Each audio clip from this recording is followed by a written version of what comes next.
அஸ்ஸலாமு அலைக்கும். Hi friends, இஃப்தாருக்கு எப்பவும் போல் இல்லாமல் இன்றைக்கி கொஞ்சம் டிஃப்ரெண்ட்டாக ஈஸியாக ஒயிட் சாஸ் ஸ்பெகட்டி தான் செய்ய போகிறோம்.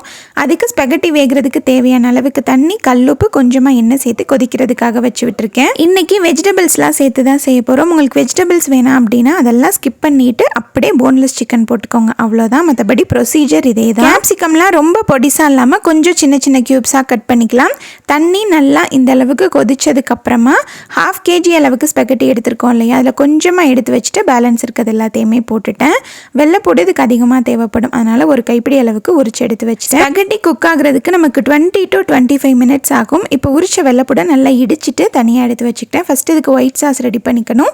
அதுக்கு ஒரு 2 டேபிள் ஸ்பூன் அளவுக்கு பட்டரில் 2 டேபிள் ஸ்பூன் மைதா சேர்த்துட்டு ஒரு 5 minutes நல்லா வறுத்துட்டு 1/2 லிட்டர் பாலில் 1/2 லிட்டர் தண்ணி ஊற்றி டைல்யூட் பண்ணி வச்சுருந்தேன். அது கொஞ்சம் கொஞ்சமாக சேர்த்து மிக்ஸ் பண்ணிகிட்டே இருக்கணும். நல்லா திக்காகி வரையில் ஒரு 3 ஸ்லைஸ் அளவுக்கு ஸ்லைஸ் சீஸ் சேர்த்துருக்கேன்.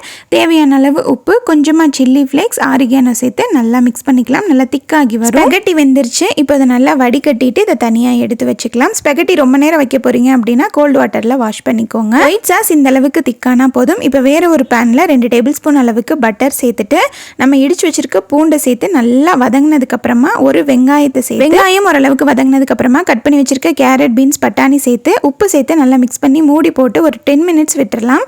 நல்லா வெந்துடும். ரொம்ப வேகணும்னு கிடையாது, ஒரு 70% வெந்தால் போதும். அதுக்கப்புறமா கட் பண்ணி வச்சிருக்க capsicum, oregano, chilli flakes, pasta seasoning மட்டும் போட்டு ஒரு 2 minutes வதக்கிட்டு வேக வச்சிருக்க அந்த ஸ்பெகட்டி இருக்கு இல்லையா, அதை சேர்த்து மிக்ஸ் பண்ணிட்டு ரெடி பண்ணி வச்சிருக்க ஒயிட் சாஸ் சேர்த்து நல்லா மிக்ஸ் பண்ணிக்கலாம்.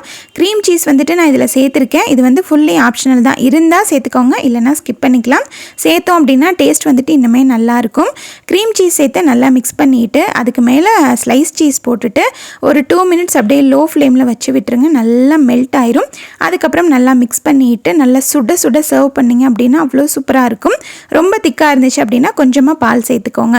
ரொம்ப டேஸ்டியாக அண்ட் எம்மியாக இருக்கும். கண்டிப்பாக ட்ரை பண்ணி பாருங்கள். இது கூடவே அமீன் வந்துட்டு நன்னாரி ஷர்பத் கேட்டிருந்தான், அதையும் ரெடி பண்ணி வச்சுட்டேன். ஸோ இன்றைக்கான மினி விலாக் இதுதான்.